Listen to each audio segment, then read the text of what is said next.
Bismillahirrahmanirrahim. Assalamualaikum warahmatullahi wabarakatuh. Jadi kepada semua anak-anak murid Ustaz, pada minggu ini di dalam subjek ibadat 2, kita akan sambung pelajaran kita dengan menggunakan buku Faraid. Buku yang berwarna hijau ini. Jadi sebelum memulakan kelas, murid-murid diminta untuk mengeluarkan buku Faraid.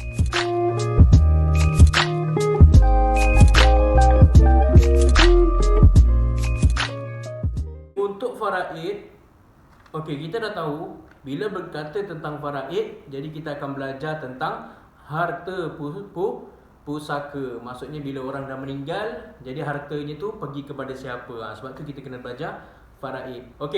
Jadi murid-murid diminta untuk membuka muka surat 11. Pelajaran 2 berkaitan dengan waris. Apa dia waris ni? Yang pertama pengertian. Kita tengok. Waris adalah mereka yang dinisbahkan kepada si mati. Mereka yang dinisbahkan kepada si mati ni maksudnya apa?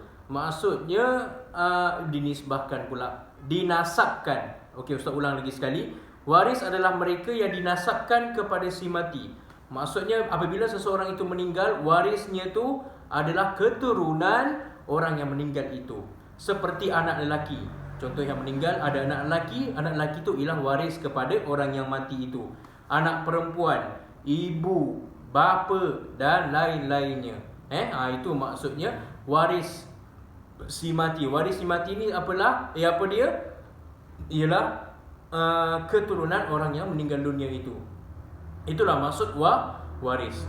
Yang kedua, tidak termasuk anak tiri, ibu tiri dan lain-lainnya.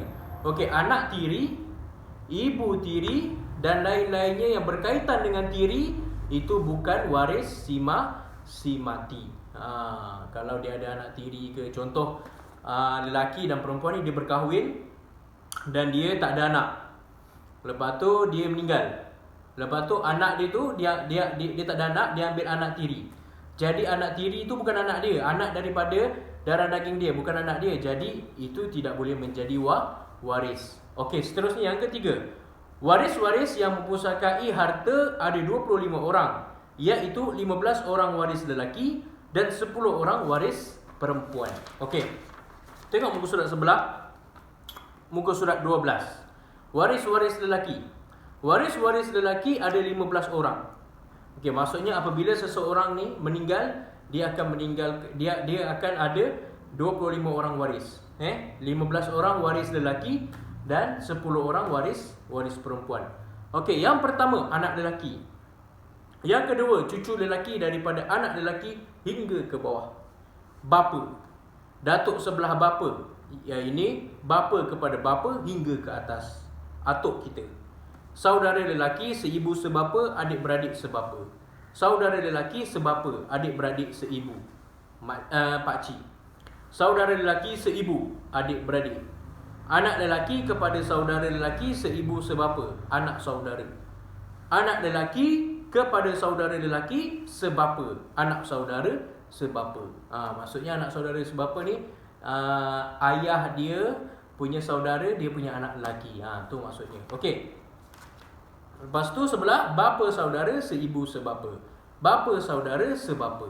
Anak lelaki kepada bapa saudara seibu sebapa. Yang ini sepupu. Anak lelaki kepada bapa saudara sebapa, iaitu sepupu. Suami, tuan yang memerdekakan hamba, iaitu mu'tiq. Apabila terdapat semua waris lelaki, maka yang berhak mempusakai adalah bapa, anak lelaki dan suami sahaja. Maksudnya apabila terdapat semua waris lelaki, maksudnya yang semua waris lelaki itu hartanya itu akan diberi kepada bapa, anak lelaki dan suami sahaja. Tengok carta waris lelaki. Anda boleh tengok muka surat 14 nanti. Si mati. Tengok itu dia punya carta dia lah. Carta tentang waris-waris lelaki. Waris perempuan pula ada 10 orang. Anak perempuan. Yang pertama anak perempuan. Yang kedua cucu perempuan daripada anak lelaki hingga ke bawah. Yang ketiga ibu bapa. Yang keempat nenek sebelah ibu atau bapa kepada ibu. Yang kelima nenek sebelah bapa. Yang keenam saudara perempuan seibu sebapa. Yang ketujuh, saudara perempuan sebapa. Yang ke-8, saudara perempuan seibu. Yang ke-9, isteri. Yang ke-10, puan yang memerdekakan hamba, yakni mu'tiqah. Apabila terdapat semua waris perempuan, maka yang berhak mempusakai adalah isteri, anak perempuan, cucu perempuan daripada anak lelaki, ibu dan saudara perempuan seibu sebapa sahaja. Okey, belakangnya pula macam biasa, carta waris perempuan. Okey.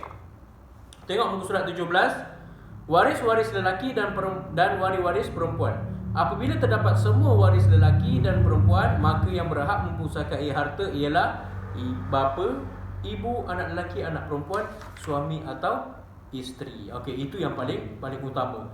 Kalau dah meninggal, waris-waris yang berhak untuk mempusakai harta, kalau ada, yang pertama ialah bapa, ibu, anak lelaki, anak perempuan, suami ataupun isteri.